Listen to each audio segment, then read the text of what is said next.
about home. They're married to real estate. Hey guys, welcome to the podcast for people who love real estate and want to become inspired and informed. Whether you are a newbie real estate agent looking to get tips and learn a thing or two, or maybe you are a savvy property owner who wants to get a jump on the market, this is the place for you. We discuss our passion for real estate and people, and we bring together our personal experiences as well as our guests to learn from each other. You'll hear from experts in sales coaching, real estate law, mortgage lending, investing, and many local business owners on how to grow your business or your investment in real estate. I'm Mary Elliott. I'm Mary Forster. And I'm Mary McCauley. And we are Married to Real Estate. Hello, everyone. This is Married to Real Estate with Mary McCauley, Mary Forster, and Mary Elliott. Welcome back. Today we have the honor of having a guest, Dave McGillivray, so we'll get to him in a minute. But Mary Elliott, how was your week? It was great. I had a very interesting Thanksgiving this year, which did not include my oldest son coming home for Thanksgiving. This is the first time that has happened to me, because it happened to me. It's not just like the day, but he went with his girlfriend and her family this time, and I am okay with that. Okay. I wasn't sure which side of the fence you were going to end up. I am okay. I am okay. I'm okay. Yes, right. Yeah. But, we're at that stage. He's 22. He just turned 22 this week, or yesterday. No, 2 days ago. Sorry about that. So it's just part of where he's at, and I'm okay. It was really nice at home with my family, and smaller, but nicer. Not nicer, but nice. Just as well. nice. Yeah, just nice. Right. Yeah. And what about you, Mary? So we had a great Thanksgiving. My relatives, I didn't live here for 49 years, so my relatives all came to our house in Chelmsford, so it was really a lot of fun. But the most important thing that's happening to me is that this miracle has occurred in my life, which is I can now walk. I know. So wonderful. Not only can I walk, I can dance. You can dance. I'm so And excited. it's so amazing. So next week I get to dance. My physical therapist is coming to my dance lesson at Arthur Murray, and we are going. I've already started cha-cha and what it does to my knee. I shredded my meniscus and a lot of other showed up at 71. So all kinds of things like that. Yeah. So. So thankful to this guy, Kevin McGovern. Me too. And I'm going to actually hold a question and answer for him on Tuesday night. I sent you an email. Oh, nice. Okay, great. So if you're interested in coming, he's awesome. Yeah. Awesome. All right. Well, I love that. A non-surgical alternative. Non-surgical Oh solution. my gosh. Well, my husband is heading towards his second knee replacement, so I would love And for him he's to young. take a pit stop with your Take guy a pit first. stop. Mhm. Yeah. Great. Yeah. There we go. Back to the road trip analogy. I got cars on the brain today. I don't know. I hear you. Too funny. Well, I had a nice Thanksgiving too, quiet and just very non-stressful, which You was did good. the cutest thing, which you put on Facebook, which I just adore. You and your kids, I assume, made turkey pizzas the night before. Yeah, so that came out of when I got divorced 16 years ago. My kids were little, and I was like, I don't have any family here. Right. And I'm like, I'm not going to cook a whole Thanksgiving dinner and, eat it myself. Like, nobody liked turkey, and nobody liked mashed potatoes. And so I was like, all right, well, we'll make turkey-shaped pizzas. I love it. And we still do it. So that's your Thanksgiving meal, or do you do Thanksgiving No, that's the night now? before. Okay, Yeah, that's and what I now thought. that they're Yeah. grown up, they eat Thanksgiving. Okay. But we just kept the tradition alive because I when they were love little, it. they loved it. So. It really did seem like something born of like the little family unit sticking together. I Yeah, loved that. and I still make them pose at 19, 21, and 23 for pictures with their beautiful creation. turkey Yeah. pictures. I love Yeah, it. yeah. That's so good. Yeah, so it was good. Yeah. And Dave, how about you? How was your Thanksgiving? Well, first of all, you can call me Mary just to keep this a little bit Right, more making it so consistent. much easier. Or Mario or Right. something You like call that. it- yeah. Well, unlike you three, I worked on my Thanksgiving because I put on a Thanksgiving Day road race, Oh, yeah, the Feast or the Five. Feast of Five. So in Andover, and we've been doing that for 34 years. Wow. And didn't have it last year. We had a virtual, and so this was the comeback year. Nice. Yay. And didn't know what to expect. We budgeted for like 3,000 people, and then as we got closer, 3 turned to 3,500, turned to 4,000, turned to 4,500, and then this thing was just going and going and going. Wow. We had about 7,000 Terrific. Holy moly. show up for the event. So it was very That's incredible. successful in that regard, although it was nerve-wracking because you have to keep moving the goalposts. Yep. And but it all worked out really well, and then went and spent the rest of the day with the family. So it was Lovely. good. Good. All good. So you get to have all Congratulations. things on Yes, that day. Good. little of both. There you go. I used to live in Andover, and I never ran that because I'm not a runner. But I was always like, "Yay! It's so great!" Yeah, no, that's good. It's fun to cheer people on. I am so with you on that. Not a runner.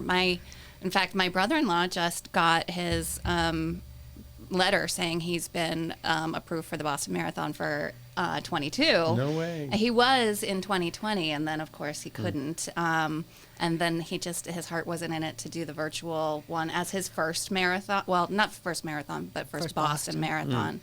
So he's very excited about that. So That's great. my portion of that will be cheering him on. Well, I'll help No you. running. That's important. Tell us, Dave, that that's important too, right? Yeah, right? You and a million others. who are on your I know. I know. Good. Good. All right. Well, Dave, so tell our listeners about you. Yeah. There's so Oh, much boy. to say. I know. So Christmas is in 20 Yeah. some odd Right, days, yeah. so we got to be done. Right. Give us the compact version. No, for me, I grew up in Medford, Mass. Yeah. And I was the youngest of 5 children Okay. growing up. And early on, because we're from the Boston area, and Boston is, sort of fixated on professional sports, Just a little. Red Sox, Bruins, Patriots, Celtics, all that. My whole goal in life when I was younger was to be a professional athlete. Sure.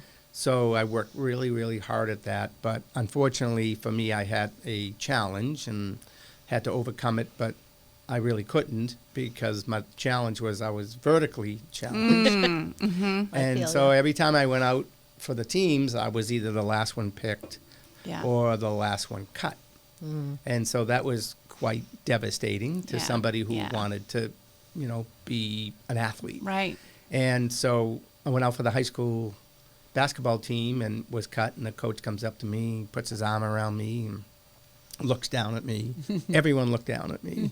And he said, if you were 5 inches taller, you'd be my starting guard. And I thought, Coach, I thought it had to do with ability level, Right. not how tall you were. So I challenged the center of the team to one-on-one in front of the guys who made nice the team. job. He was 6'5", I was 5'4", .387. But nobody was counting. On a Everything really counts. good day. Depending on the shoes. And I beat him. And it was a Wow. defining moment in Yeah. my life. Yeah. And I threw the ball off the court, walked away, and just said to myself at the ripe old age of like 15 that I will never, ever allow anyone to sort of tell me I'm not good enough, that I don't belong. Ugh. So I went home that night. I put a sign over my bed. And the sign said, "Please, God, make me grow." Well, he must have been on vacation or answering someone else's Or had prayer better because plans. because he didn't make me grow physically. But in retrospect, I look back on my life and I said he did make me grow because he Yeah. made me grow morally and ethically and Yeah. spiritually, intellectually and mentally and internally, because that's really where it's all happening, is who you are inside, not who you are physically. And so that's when I started to run, Yeah. because no one can cut you from running. You just go Right. run. Right? Yeah. And so since then, I've run about 150,000 miles. I've run 164 marathons. I've, done a lot of endurance things in my life. And so for me, I was able to sort of find another path. Yep. And that's sort of the message here, is that if you can't go left, go right. If, Yep. if you're passionate enough about something and you want something bad enough, there's always a way. Yep. And so then from there, I decided when I was 17 years old, a senior in high school, I heard about the Boston Marathon. So I said I wanted to run that. So I wasn't old enough. You had to be 18, but I said I'm going to do it anyways. So I called my grandfather up, who was a supporter of my athleticism. He lived in Brighton. I said, "Grandpa, I'm going to go run that race in Boston." He goes, "Oh, they call that the Boston Marathon." And I said, "Well, it's a good name for it." I said, "I'm going to go run it." He says, "Well, I'll meet you at Coolidge Corner." And I said, "Great. Where's that?" He said, 24 miles. I said, "Okay." My brother drives me to the start. I take off. I'm running, and bam, down I go in the hills in Newton. And at about 19 miles, and I got taken to the Newton Wellesley Hospital in an ambulance. And I called my parents to pick me up. I went home, called my grandfather, no answer. Call him again, no answer. Finally, 9 o'clock at night, he answered the phone. I said, Grandpa, where have you been? He goes, Dave, where have you been? I've been waiting all night for you. Oh, no. You know, the old man goes by, Kelly, the street sweepers. Oh, no. No Dave. And I said, yeah, you know, I quit. He goes, what? I said, I failed. He said, no, you didn't. I said, I didn't. What'd I do? He said, you learned. I said, what'd I learn? He said, you learned you cannot go along in life and set reckless goals. You got to set goals, but that was reckless because you didn't earn the right to do that. I said, wow. I said, you're right. He says, I'll cut another deal with you. I said, what's that? He says, now you train for it. Well, there's a novelty. Okay, I'll train for it. I'll be here waiting for you next year. I said, okay, deal. 2 months later, he died. Oh. And I said, I got to do this. I got to do this for Grandpa. I was 18. I trained. I was running and training and training and running, and I was ready to do it the next year, 1973. And all of a sudden, I got sick. And my parents said, you can't run. And I said, I have to run. The newspapers are saying, Dave, running in memory of grandfather. I said, I have to. And they said, you're too sick. And I said, can you give me something that very few other people in my life have ever given me? They said, what's that? I said, a chance. Because that's all I ever wanted in life. And isn't that all we ever want in Yes, life is right. a chance to Yes. accomplish something? They said, okay, they drove me to the start. I took off. I'm running 5 mile. I'm toast. I'm like, ugh. They were right. I'm too sick. But I kept going and get to the halfway point, and I see my parents on the side of the road, and there's my mother. And what's she doing? She's crying. Why? Because that's what mothers do. Sorry about that. They cry because they're worried about you. They're going through more Yep. pain Right. than you'll ever go through. Yeah. And, but then there's my father. What's he doing? He's taking pictures, you know, of my mother crying. You know? So I kept going and going, and I got to the point where I dropped out the year before, and I'm doing a survivor shuffle over the hills, and I get over the hills, Right. and finally at 21 and a half miles, bam, I go down again. No. So here I want to be an athlete in Boston. I'm the last one picked, the last one cut. Drop out of my first Boston, drop out of my second Boston. So I'm sitting on the curb with my head in my hands and just thinking this was not meant to be. And all of a sudden another defining moment happened. And I look behind me, and right behind me where I dropped out was the Evergreen Cemetery. And that's where they buried my grandfather. Oh, wow. Beautiful. And he said he would be there. Oh. Now, he wasn't there He was. physically, but he was there spiritually. was. There's Absolutely his there. tombstone right there. And I said, he kept his end of the deal. I got to keep my end of the deal. So I picked myself up and I finished my very first marathon, my first Boston.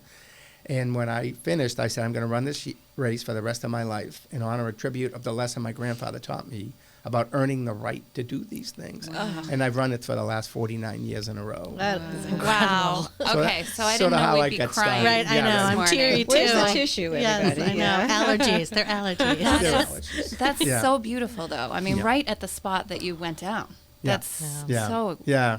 Well, over and the that head. you were aware enough to look around and be like, oh, all right, this is a I've been here defining before. moment. Yeah. Yeah, because I think that with people have a tendency to have their head down and their eyes closed and they don't really see those kinds of things. No. And then maybe in hindsight, you look back and you're like, oh, that was a moment that Yeah. I just missed. Yeah. Well, that's why I always say in life we all have defining moments. Yeah. Some are good, some are not so good. It's how you process them Yep. that defines who you are as a person. You know, so then I heard about a friend of mine who had biked across the United States from Medford, Mass to Medford, Oregon. And I thought, well, Right. if he can bike across the country, I can run across the country. Well, that's kind of an Seems like a idiotic normal comparison. thought. Yeah, right. Yeah. That's not my first thought. Yeah, right. So I decided to do it. And I was working in the Hancock Tower at the time in Boston. I looked out the window and I saw Fenway Park, and I saw a sign out in right field that said, "Help make a dream come true, support the Jimmy Fund." Awesome. And I thought, I wasn't even sure what a Jimmy Fund was, but I for some reason I felt compelled to call the Jimmy Fund, and I did.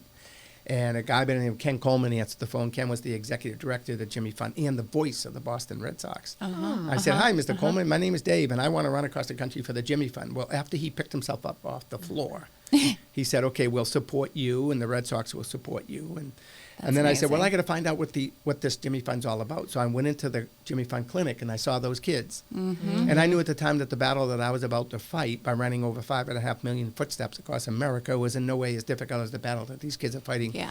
for their own life. And I saw another sign in the Jimmy Fund clinic, and it said, "God made only so many perfect heads. The rest of them have hair on it." And I thought, wow, that's pretty powerful. Yeah. You know, talking about turning negatives into a positive, that these kids have courage and guts and belief they're going to get better, and we're going to help them get better. And I said, well, that's what I need to get myself across America. So I did. So I ran from Medford, Oregon to Medford, Mass, 3,452 miles in 80 days. And I finished inside Fenway Park on August 29th, 1978, in front of 35,000 people cheering me on.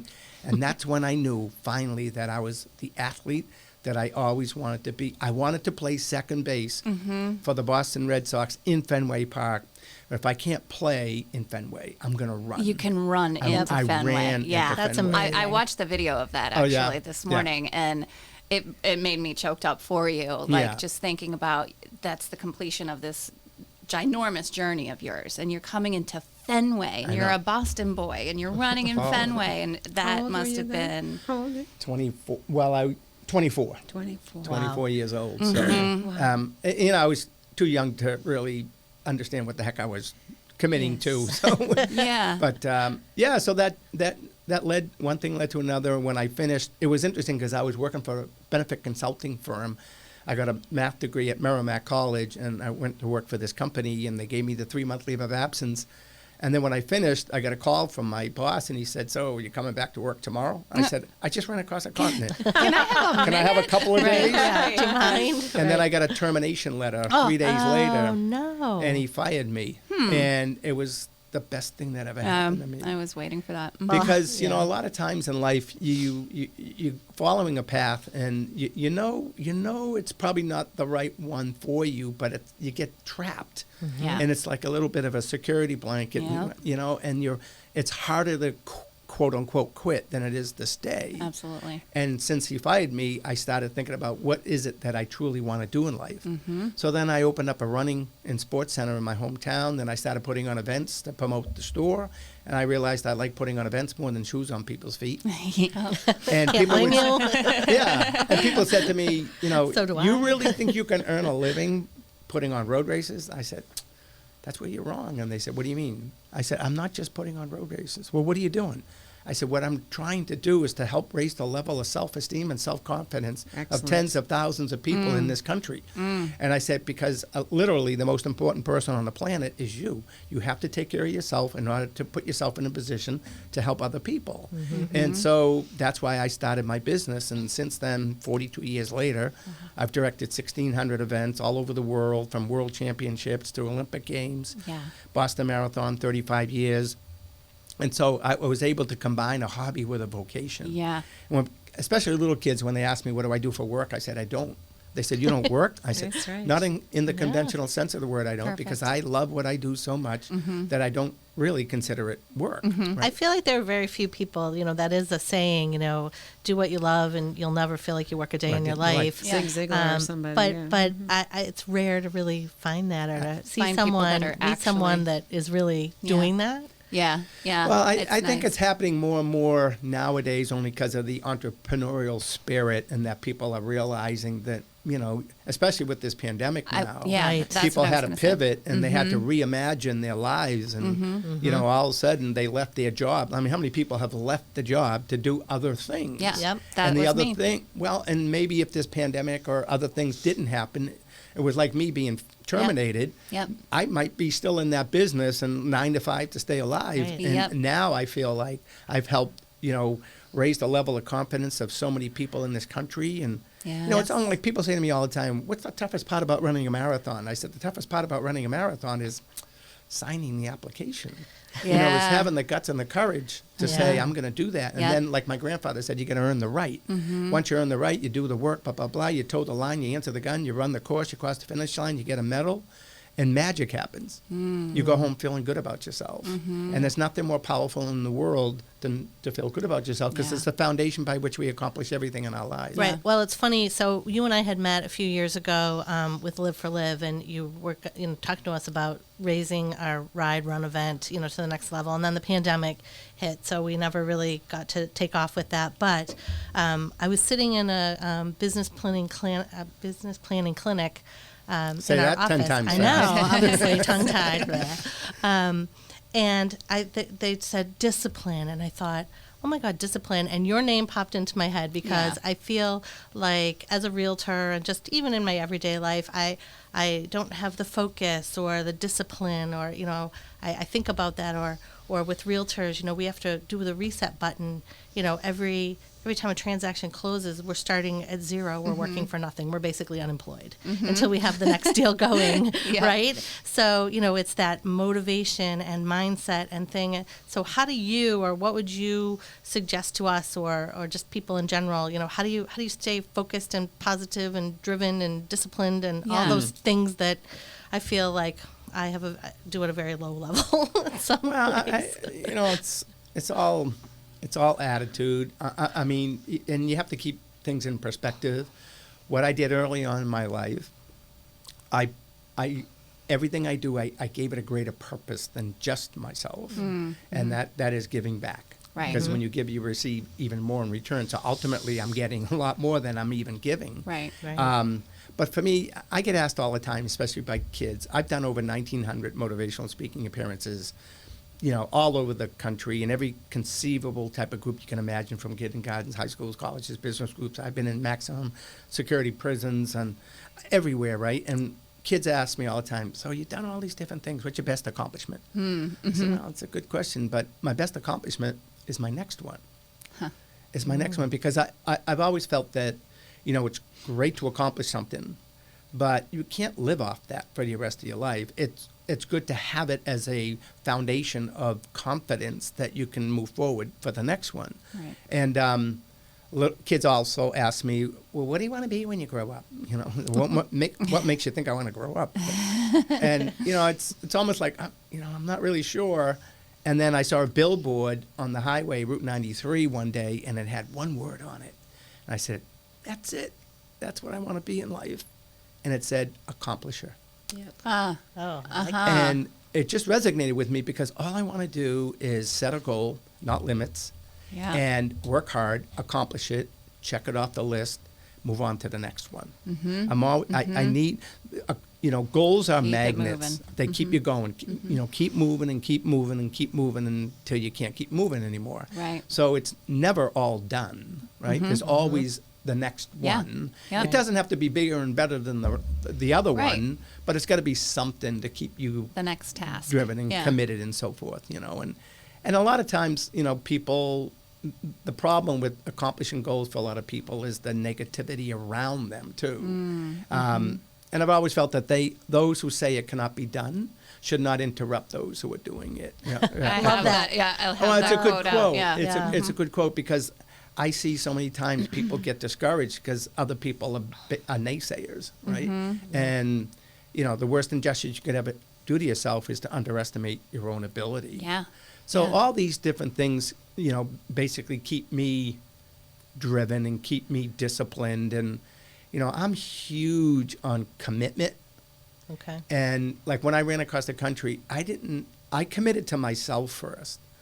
And then I said, I'm going to do the work and I'm going to do this thing. But I didn't tell anyone else I was going to do it until I knew that I had done the work to earn the right to say that I was going to do it. Right. And then you're really committed when you tell other people. Exactly, Especially, if you're raising money for sick kids or whoever it might be. And so it's sort of it's almost like when I'm standing at the starting line of the Boston Marathon, there's 30,000 people staring at me, right? And there's helicopters flying, media from all over the world and everything else. And people say to me all the time, that must be a lot of pressure. I said, yeah, but pressure is a privilege. It's a privilege to do this as long as you're prepared. Right. And again, it all comes back to that whole hard work ethic. When I was in school, I was valedictorian in my high school class. I was valedictorian in my college class. It wasn't because I was the smartest guy around. It's just I worked really hard. Yeah. I said to myself at a young age that you're only here for so long. Right. And you're not coming back. You might as well get the most out of it. Yeah. So was your self-talk positive then to you and like motivating, where, a lot of people fall into the negative, Fearful. self-talk? Yeah. Yeah, I'm never negative. Yeah. Interesting. We all have something in common in this room. Right. Know what that is? We woke up this morning. Not everyone else did. No, that's true. And you didn't have a lot to do with it. you just woke up. Now, what happens for the rest of the day is in your hands. And, like, don't squander that. Right. You know, so I kind of, and I have this little saying, like, sleep is overrated. I know for a lot of people, they love their sleep. But for me, it's almost like I want to get the most out of every single day, you know. And I treat almost every day like it could be my last, because it could be. So I'm always trying to get things accomplished and do things, not just for myself, but for other people. And that energy is infectious, I'm sure. Yeah. So I feel Dave- it already. Don't you think? I Yeah. got to go out and do something even more today. Oh, So sorry, I go have ahead. a question, Dave. Yeah. So this is amazing and extremely motivating, but I think there's a whole second tier of what you do, which is that you raise money for so many important functions. I had a nephew, a veteran, U.S. veteran. He was injured, and he ran the marathon for the Boston Medical Center. Yeah. And so, do you have any idea of, you know, how much the marathon has contributed to, you know, important causes? Well, again, you know, for me, with all the events I've been associated with or fundraising myself, you know, and it isn't just me individually raising this money, but it's everything that I've been involved Right. with or created events. I created the Boston Marathon Jimmy Fund Walk, and right now we've raised upwards to $150 million for the Jimmy Incredible. Fund, and so Wow. forth and so on, right? Wow. So over $300 million has been raised through my events or me personally, you know, raising money for a lot of worthwhile causes. Yes. So, Right.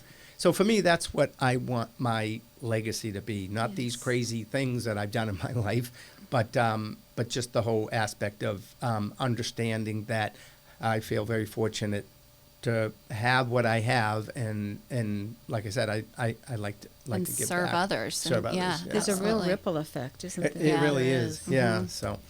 So my question for Yeah. you as I'm listening is, the question about where your motivation comes from, like halfway through running across the country, you're exhausted, I imagine, and you're waking up early to get running. And like before you even stand up for the day, what do you say to yourself to get yourself going that day?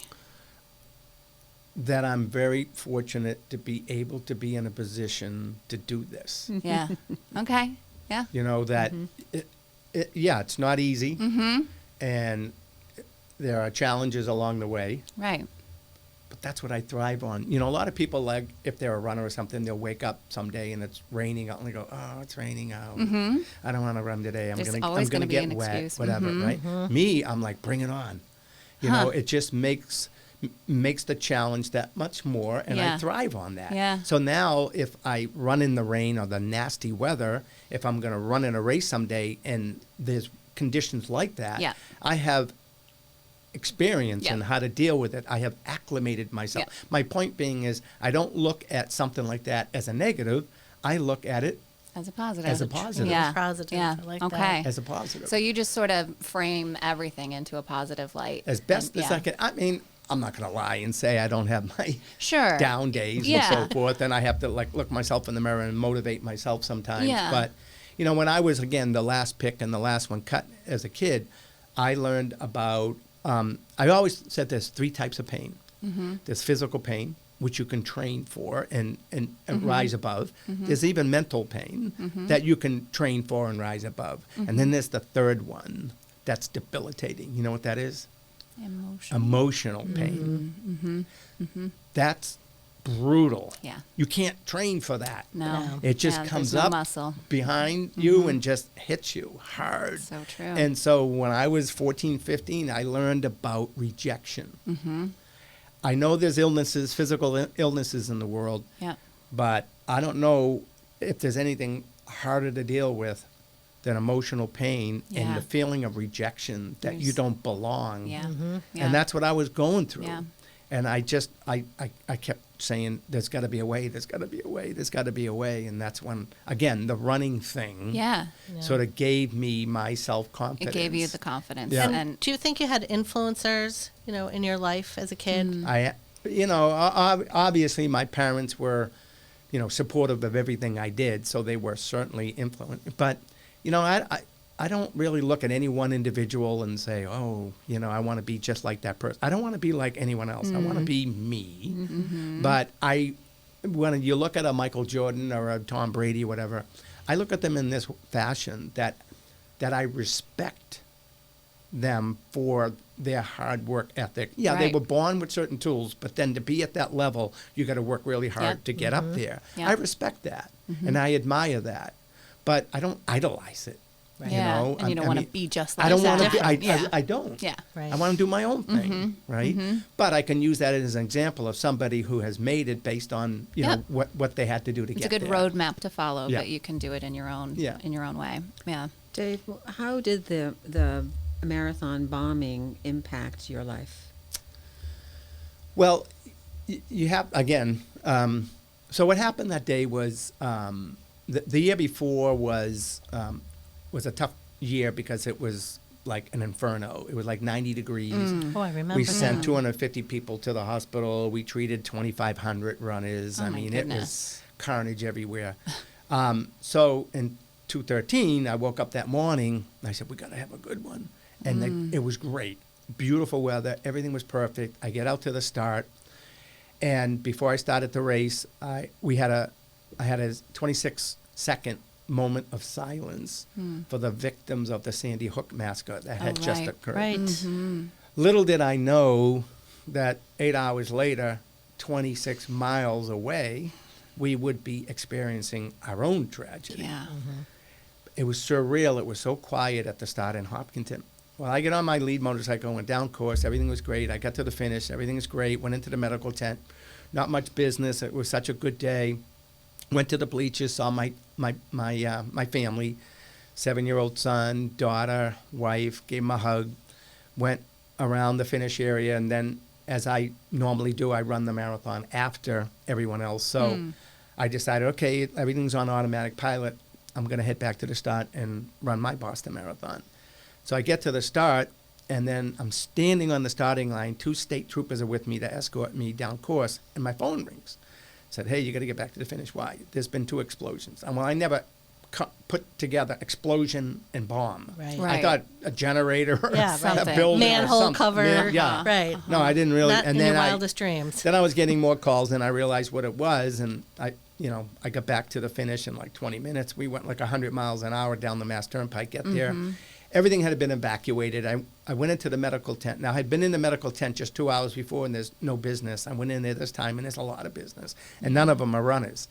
And I was like, oh, wow. And so I come out of the medical tent, and I said, I'm going to go up to the finish line and find my family, because I called my wife. There's no answer because cell service got knocked out, and Yeah. I'm thinking, did the bombs go off right near them? Right. Are they impact? I don't know. So I go up to the finish line, and the police officer stopped me. He goes, where you going? I said, I'm going up to the finish line. He goes, no, you're not. I said, yes, I am. I'm the race director. Here's my ID. He goes, not your race anymore. Oh. Ooh. And then I realized how obviously severe everything was. Right. And Yeah. luckily, knock on wood, my family was able to evacuate and get out of the area and stuff. But so, for me, I didn't see it, but I had to go back to work, meaning that there were 6,500 runners that were stopped, and Right. they wanted to get their gear bags and get out of there. Well, all their gear bags were in the school buses, and the police were like, you can't go over there because there could be more devices in the area. And I said, well, I'm not going to get rid of these 6,500 people unless we give them their gear to get home, to get in a car and with their keys or whatever. Right. So I commandeered like 5 or 6 volunteers, and we all went in the buses, got 6,500 bags out of the buses. Wow. And laid them out on Berkeley Street. And then the most surreal thing happened, because all of a sudden it's so quiet because everyone had been evacuated. All you could hear is ambulances. But all of a sudden the cell phones in their gear bags are going off. And Yep. what's going on. Yep. Right. People are calling from all Freaking over out. the country, Yeah. freaking Yeah. out, Yeah. not knowing if their loved one was impacted, and I couldn't answer You almost all. want to answer all I of them, want to right? answer them, but I Yeah. couldn't, Right. because you just know what's going on here. Yeah. So anyways, the day ended, and I didn't go home for a couple of days because we had to take care of all of this. And I get home, and I went up to my 7-year-old, and I gave him a hug, and he said, hey, Dad, I never want you to direct that race again. Oh. Yes. Because he associated danger now Yeah, with my of job, because course. he saw everything. Wow. And but like, as the moniker goes, Boston Strong. Yeah. We Yep. recovered, and like 3 months later, he comes up to me and he says, "Dad, remember I told you I didn't want you to direct that race again? I said, yeah, Luke, I remember. He goes, you know why? I said, why? He says, because I want to direct it. Oh, good. I love that kid. What a boy. Yeah. Right. So it just made you realize that, you know, I have this motto in my life now is the comeback is stronger than the setback. Yes. Yeah. Right? Oh, I love And that. such is the case in 2014. Yeah. Such is the case with the pandemic now. Yeah, absolutely. Oh my gosh, what a story. So is he still on that trajectory? Does he want to? Well, what was does he run interesting- alongside you? What was interesting with him for the next few years, though, he was nervous about coming to the race. Yeah, of course. So he couldn't come back to it Okay. for a number of years. Yeah. And then and then this past year he came back for the first time. Oh, wow. And he's a sophomore in North Andover High. He's one of the fastest and best sophomores in the state. That's amazing. Wow. He's a great runner. He'll be I wonder where he got that from. Yeah, It's weird. well. His mother, Yeah, 100%. Yeah, Our mom. And maybe a little from Dave. Yeah, so Is he tall? he's taller than me now, but that's not saying much. But he's Well, but he probably matter. learned that that's not going to stop him. That's right. And Yeah. thanks to No. you. Yeah, Exactly. Yeah, So that's amazing.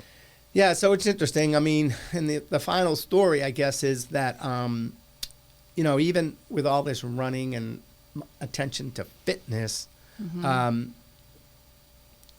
one day I was out running and I could feel some difficulty in my chest. I was like, what the heck is this? Did I eat the wrong thing last night? Did I wake up on the wrong side of bed? What's going on? Yeah. And it persisted.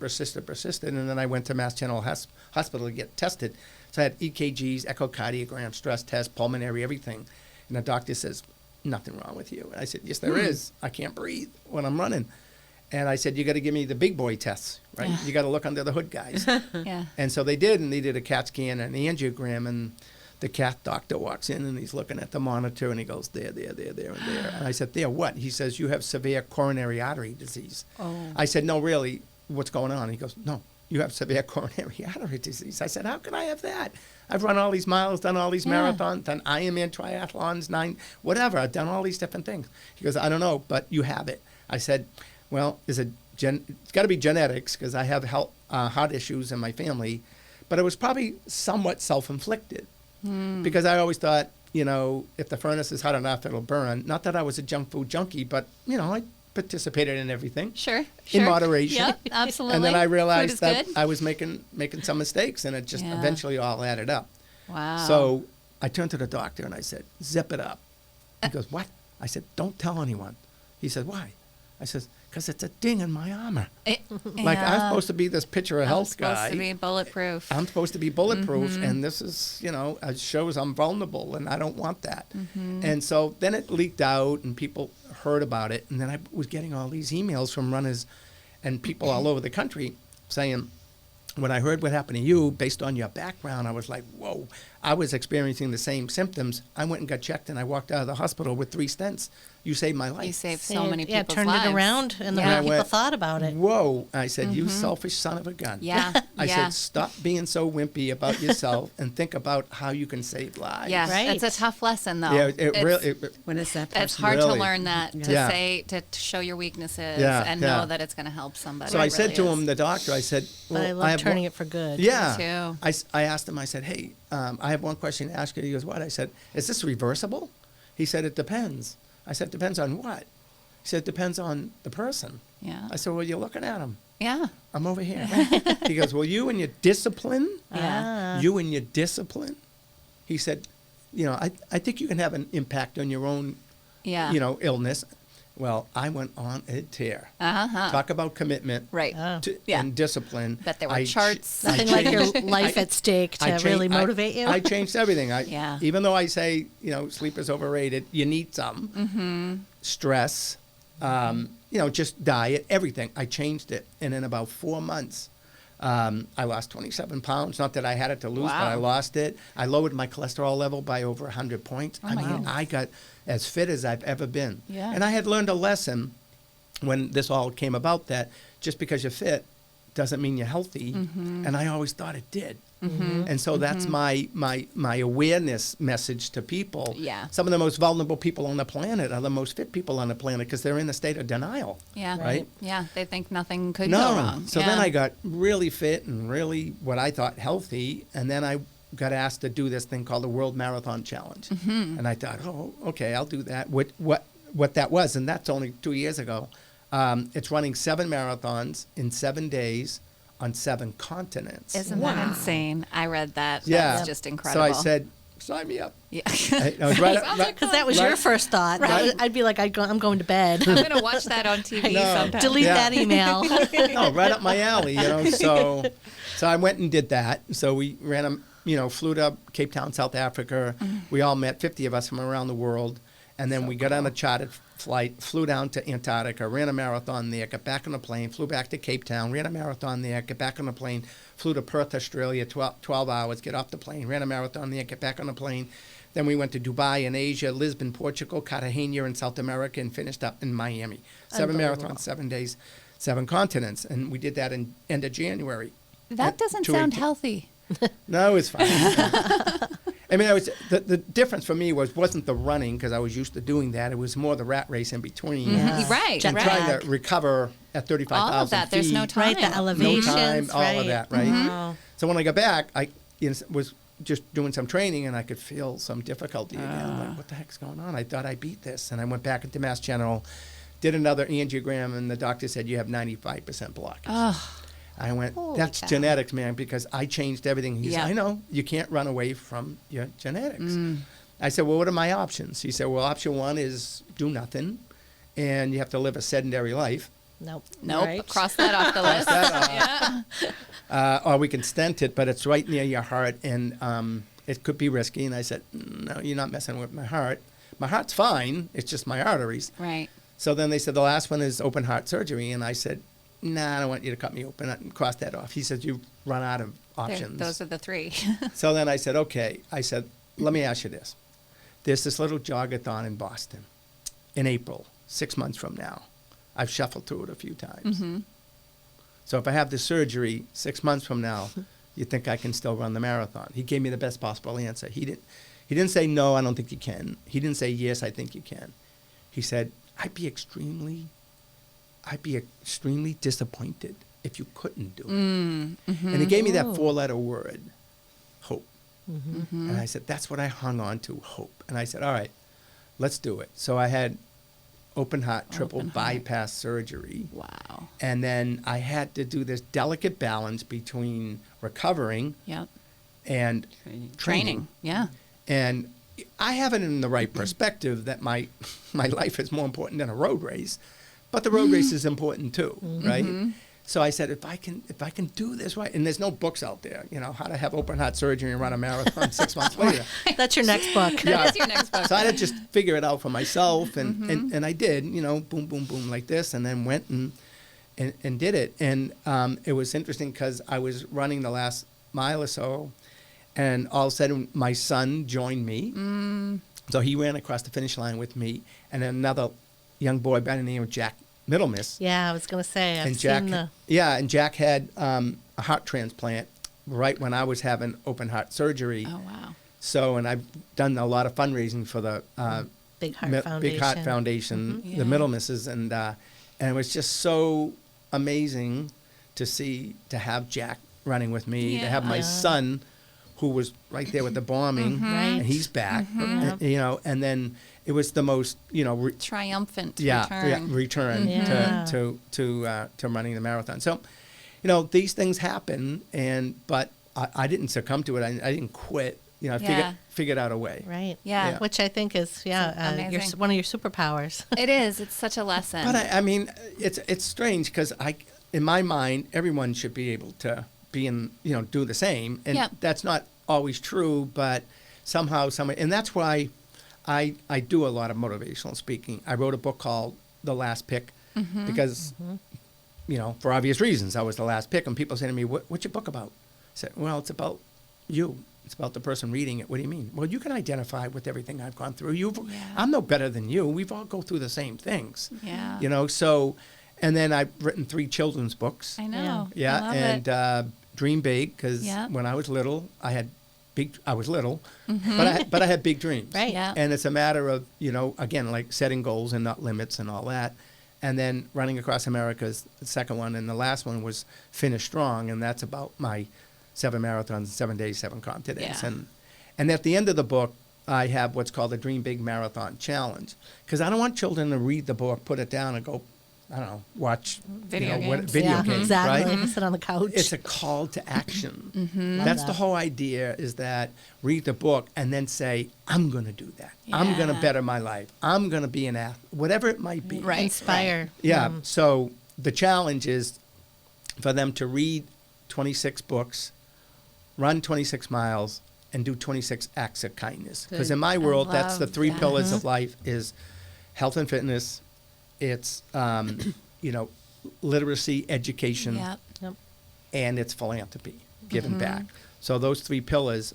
And so I've had thousands and thousands of kids across America doing the Dream Big Marathon. And when Love they it. do it, they have to fill out a form and tell me every book they write, every act of Yeah. kindness they do, and keep track of their miles, over a month or so, right? Yeah.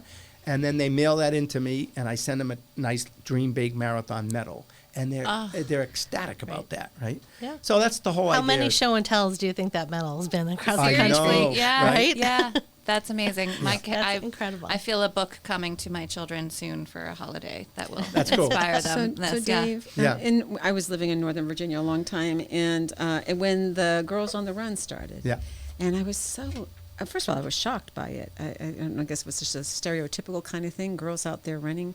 And then everybody was engaged. Everybody in the elementary school was encouraged to run. And I thought that was just the best thing, the very best thing. Because a lot of girls, aren't encouraged to Right. do those Yeah. kinds of things. And Well, it's pretty ironic you bring it up, because a week ago Saturday, I directed a Girls on the Run Oh, you right. did? Good job.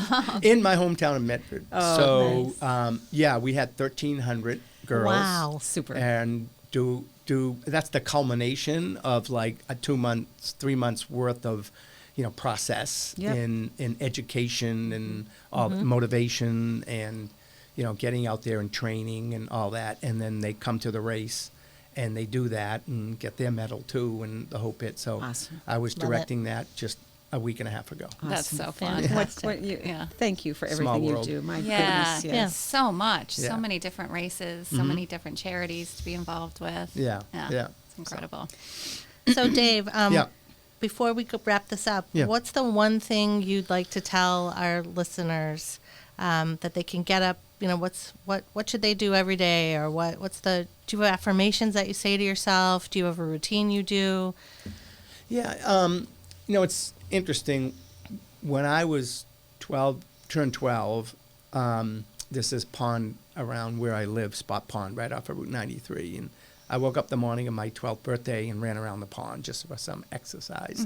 And it was like 6 miles. And then later on that night, after cake and ice cream, I said, well, I better run this off. So I did it again. So I ran 12 miles on my 12th birthday, and I thought that was pretty cool. So when I turned 13, I thought, what did I do on my 12th? I ran 13 miles. When I turned 14, 15, Yeah. 15. And now I'm 67, so I've been doing that for 5 Wow. years, running my age on my birthday. And a lot of times people say to me, what are you going to do when you turn 90? Yeah. 102. You're going to run. If you can run, you're going to run. Somebody's going to push you. Right. So I said, well, first of all, I want to be breathing. Yeah. Yeah. And then get out of bed, and I'll decide what I Yeah. want to do then. And I live by this motto, and that is, it's my game, so it's my rules. Love it. And I think everyone has to have that perspective. It's your game, it's your life, Yep. it's your rules. You live as you want to live. Yeah. And if you want to run across the country, if you want to do ballet, if you want to play the guitar, if you want, whatever, do it. We're only here for this amount of time. Yes. You gotta get off the couch, and and so that whole motto, I think, has resonated with a lot of people as I give speeches and whatnot. And it's interesting. A lot of times, right before a gig, I'll stand up in front of an audience of 300 people and just say, "Hey, anyone in the audience run?" They raise their hand. Anyone walk? Raise their hand. Whatever. What do the rest of you do? And I said, "Anyone here never run in a race?" Yeah. Come up here. Come up here a second. Sally. What's your name? Sally. and I put a medal around Sally's neck. And I say to everyone, cheer, scream, yell, yeah, go Sally. And everyone's screaming and yelling, and Sally's standing there with a medal around her neck going, what's going on here? And I said, Sally, what do you think happened other than me just embarrassing you in front of all these people? I said, what happened here is what happens at the finish line of a race or a finish line of any accomplishment, right? And it makes you feel good about yourself, right? Yep. And I said, see that medal on you? I said, what's at the bottom of the medal? And the medal says, my next goal is to earn my own medal. And I said, on the back, turn that medal around. On the back of the medal is my home address. And I said, when you earn your own medal, you mail this one back to me because I want to give it to somebody else. That's Oh, so wow. sweet. I've given away about 500 of these medals over the last few years. I've gotten back about 490 of them, Wow. which means that sometimes something as simple as a medal Yep. that I give to someone Yep. in front of all these people, even though they had no intention whatsoever of ever running in a race in their Yep. life, that inspired them. So they go home, they put the medal down on their desk, and they're staring at it every day. And it's like, I got to give this medal back. It isn't just about them. Yeah. It's about the next person That's going to That's get gonna it. get that's going to That's get it. absolutely right. So it ties them into them now, Right. giving beautiful. back. Takes you outside of yourself That's That- really to pay genius. it forward. Well, sometimes that's what it takes in order to take care of yourself. Yep. Yeah. Is recognizing, and that's why when people run marathons now and they do it for this charity or that charity, they're doing it for a greater purpose, which gives them even more motivation. That's why this industry has gone off the charts. In the early 70s and 80s, it was all about just personal goal setting, and all we wanted to do is beat each other into the ground and not just finish the race, but how fast and who did I beat. And then philanthropy entered the space, changed the whole dynamics of it. Yep. Yeah. Now Yeah, you've got absolutely. everyone doing it, and their motivation is, doing it for someone else. Yeah. And then once they're in the game, they want to stay in the game Yeah. because Right. they see the benefits of Yeah, it. and course. yep, Yeah. I've got so many course. people in the PMC Yeah, race, same and thing. saying they're personally motivated for a family member or a close friend, and that they want to raise money for, and Yeah. it really is inspiring to watch people just do that and get the motivation to not just drive across the state, because that's small beans to you, right?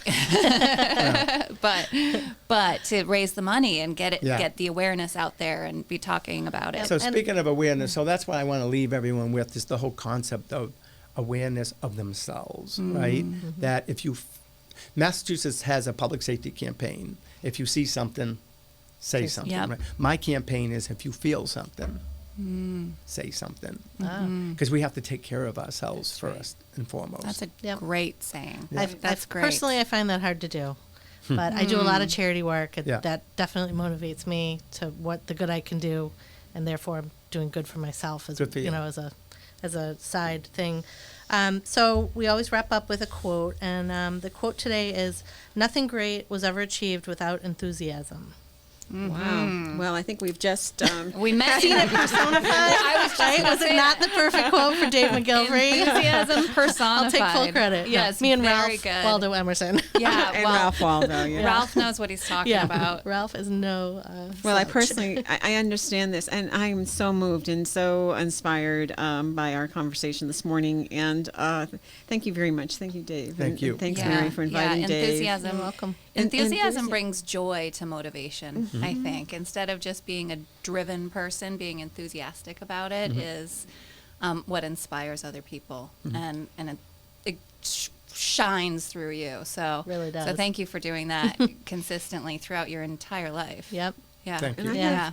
have, on a personal note, when I injured my knee in July, I thought I could be headed to a wheelchair. I was not getting, I was not getting consistency out of the medical environment, and I thought, okay, is this the way? Is this my plan? But my plan, my vision for myself was to continue ballroom dancing, which we had stopped for many years because of my husband's PhD, and so anyway, we just started going back to ballroom dancing in COVID. And for this to stop that world, no. So the enthusiasm, I really do believe that kind of enthusiasm propelled me through a lot of doubt, a lot of questioning, a lot of fear, and I'm so inspired. And then the other thing too I wanted to say from another personal note is, my mother was sent home to die in 2000. In 2000, you have stage 4 lung cancer, go home and die. And my sister brought her into Dana-Farber. And, you know, and Dana-Farber said, do you want to live a little longer? And she said, can I live comfortably? And they said, pretty much. And she lived 11 months. And so I thank you for that, because that is the ripple, right? That's Isn't where that the funds go. Yeah, Yeah. that's the ripple. All So over the thank place. you. Yeah, same. All right. No, not yet. I have one wrap up question for you. We're almost out of here, Dave. Yeah, we'll let you go soon. So one of your, you know, sort of big sayings is, if you could dream it, it can happen, or you know, something like that. And when you came to the point where you were writing children's books, was that something you ever dreamed for yourself when you were like, you were a young, I get you're from Medford, you're a sport boy. Like, I don't see a children's book writer as Right. being one of your big dreams. Yeah. No, it wasn't. And so what happened there was I was speaking at one of the schools that the Middle Misses were. They invited me to an elementary class, and there was a teacher in the audience, and as I was speaking, she was like mesmerized by the fact that kids were quiet and paying attention and seemingly getting something out of it. And that doesn't always happen, Right, as you right. know, with kids sitting on a gym floor, you know, and being able to mobilize their attention span for that long. So once it was all over, I got an email from her saying, that was unbelievable. Have you ever thought of Yeah. writing a children's book? And I said, well, the thought has crossed my mind, but I never really put it down Yeah. as a commitment to do it. She says, well, I'd be happy to work with you on that. And I said, deal. Yeah. Cool. Great. said, let's do it. Collaboration, Done. I said- networking. So you're a quick Yeah. decision maker. Yeah. Oh, I don't procrastinate Yeah. Okay. ever, Yeah. ever, These ever. are, yeah, those are all really admirable traits. That's honestly. great. I think that's something that we're trying to be good at. It is like, if we have a good idea, just like, don't overthink it. Do Just it. implement. Just say yes, yes to the dress, and we're in. Yep. You Well, know? it's funny because every time I go for a run, most people wear like a headset and listen Yeah. to music and stuff. I don't. I run with a voice recorder. Oh. Every 'Cause time for all of your 40 years. ideas come out then. Yeah, because when I'm running, you know, I'm in a whole different world. Yep. The Yep. computer's gone, the Yep. All phone's your gone, distractions. all the distractions are gone, and I'm just into my head. Yeah. And I'm just squeezing everything out of it, every creative thought I have on a particular Super. subject or whatever it might be, and I record them all, like bing, bing, bing, bing, bing. Then I get home and I play them back, and I Yep. write them all down. Yep. Oh, If I'm writing something down, you're doing it. I'm You're doing gonna it. do it. Yeah. That's I'm doing that's it. You're making it amazing real and advice. holding yourself accountable to Yeah, that. I I was don't gonna- just think of something and then it's here and it's gone. Yeah. If I write it down, I'm doing it either long term, either I'm going to do it in a year or so, or I'm going to do it right now, or I'm doing it tomorrow. I got different notepads. Yeah. Different right priorities, now, yeah. Tomorrow, Oh, okay. 5 years from now, whatever. I love but that. You've I got a can't. plan. I can't throw that But you have so piece many of paper races. away without checking it off. Right. So many races. You I must love have it. so many notebooks of things that I you're get- doing. Yeah. Yeah. Storage containers. But it's an interesting thought. I was thinking about that too, is the landscape of racing must have changed with the sort of evolution of headphones, wireless headphones and whatnot. Like, it's less of a, I mean, I understand running's an individual sport, but when you're in a race, it's sort of a community event, right? yeah, So is it yeah. becoming sort of more and more isolated as more headphones are in the mix? Not necessarily. I think people do it more headphones when they're training than when they're racing, Yeah, but okay. they're using them when they're racing too. But they're still coming together. Yeah. People are still coming together, and you know, this industry, and you know, I always thought it was bulletproof. Yep. Right. And then the pandemic came, and all my events, I had 35 events in 2020 lined up. Every one of them went over the cliff. And then I started thinking about, oh man, I went through the 5 stages of Yeah, death and of dying, course. Yeah. right? Denial, no, this can't be happening. Yep. Right. And then anger, I was mad at everyone. And then negotiating, like, well, maybe I can figure it out, blah, blah, blah. And then little depression, Yeah. self-pity, and then acceptance. Yeah. And when you get acceptance, when you get there, then you start doing something about it. And I said, you Start know, solving put this problems. in perspective, Right. man. How do you People pivot? how do you pivot? Hate that word now, but I know, but it that's is what we all did. overused, It's but overused. yes. But Yeah. that's what we were doing, and Yeah. I was saying to myself, you know, you have to, you know, people are dying, people are Yeah. sick, and you lost a few road races. Get over yourself. Yeah. I said, start thinking about what your assets are, and if they're transferable, and they They are. So we started putting on outdoor drive-in movie things and renting our equipment to restaurants for outdoor dining and COVID test sites and all that stuff. So we kept a pulse. Right. And then all of a sudden, the winter came and that all went away. And I'm like, oh, here I am again, no business. And then I got a call from the Commonwealth of Massachusetts, and they said, hey, we're going to stand up mass vaccination sites. We need someone to help us with that. Right. You're a logistician. I said, I don't even know what a logistician is. But you are one. You are one. You can set up a forward operating base. So that's what we did. In a heartbeat. We opened up Gillette Stadium, Fenway Park, Red Deer Lewis Track Center, and the Heinz Convention Center. And we worked 6 months, 10 hours a day, 7 days a week at these facilities. Right. And we helped administer 1.3 million shots. Thank you. Yeah, Right? thank you. That's what we did. And we helped keep people alive, keep people healthy, and we had a significant impact in bringing our own industry back. So Yeah. we could have just but Oh, no, and that's not what people's you. industries They back. called the right guy. pivot, Yeah. navigate, Yeah. figure out a different Right. path, a Keep different moving way. forward. And that's what we did. Yeah. Figure out the logistics. Well, Dave, thank you. Unbelievable. Thank you so much. We really You have enjoyed done it. so much for this state and for this country. And we are very honored to have you here. Right. Really. Galaxy. Yeah, exactly. Universe. Forgot the galaxy. Right. People do say I'm from Mars sometimes. Men are, right? Well, All you'll be right. our leader when we get to Mars. Yep. Okay. Thank you very much, Thank you. Dave. All right. Appreciate All it. right. Bye-bye. Bye.